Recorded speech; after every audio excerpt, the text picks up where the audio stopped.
लद्दाख में भारत और चीन के बीच पिछले साल मई से जंग जारी है।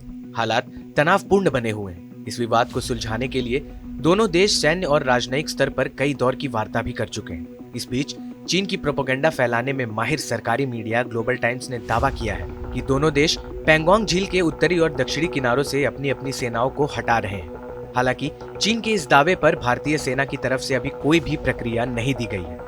ग्लोबल टाइम्स ने चीनी रक्षा मंत्रालय का हवाला देते हुए लिखा कि भारत और चीन के बीच कमांडर स्तर के 9वें दौर की वार्ता में बनी आम सहमति के अनुसार चीनी और भारतीय बॉर्डर ट्रूप्स ने बुधवार से पैंगोंग झील के उत्तरी और दक्षिणी किनारों से डिसएंगेजमेंट शुरू कर दिया है। सीमा गतिरोध को लेकर 24 जनवरी को चीन की ओर से स्थित मोल्डो में भारत और चीन के बीच 9वें दौर की बातचीत हुई थी। इस दौरान दोनों देशों के बीच बॉर्डर वाले इलाके से सैनिकों की जल्द वापसी की प्रक्रिया में तेजी लाने और पूर्वी लद्दाख क्षेत्र में हालात को नियंत्रित और स्थिर बनाने पर सहमति बनाई गई थी।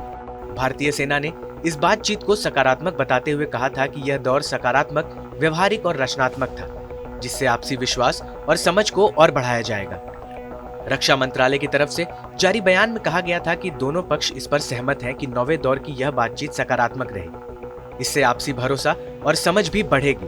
10वें राउंड की कोर कमांडर मीटिंग जल्द से जल्द की जाएगी ताकि तनाव को कम किया जा सके।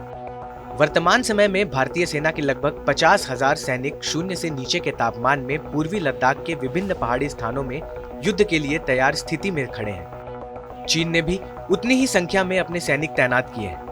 पिछले महीने भारत और चीन के बीच भारत चीन सीमा मामलों पर परामर्श और समन्वय के लिए कार्यतंत्र के तहत कूटनीतिक वार्ता एक और दौर आयोजित हुआ था। पैंगोंग झील और आसपास के इलाकों को रणनीतिक लिहाज से बहुत महत्वपूर्ण माना जाता है। भारत ने मई की शुरुआत में गतिरोध शुरू होने के बाद से झील के आसपास की निगरानी बढ़ा दी है। दोनों सेनाओं के बीच 5 मई को पैंगोंग झील वाले इलाके में हिंसक झड़प के बाद गतिरोध शुरू हुआ। पैंगोंग झील की घटना के बाद 9 मई को उत्तरी सिक्किम में इसी तरह की एक और घटना हुई थी। ये वीडियो आपको कैसा लगा हमें कमेंट सेक्शन में लिखकर जरूर बताएं। देश और दुनिया की तमाम बड़ी खबरों के लिए सब्सक्राइब करें TV9 भारतवर्ष।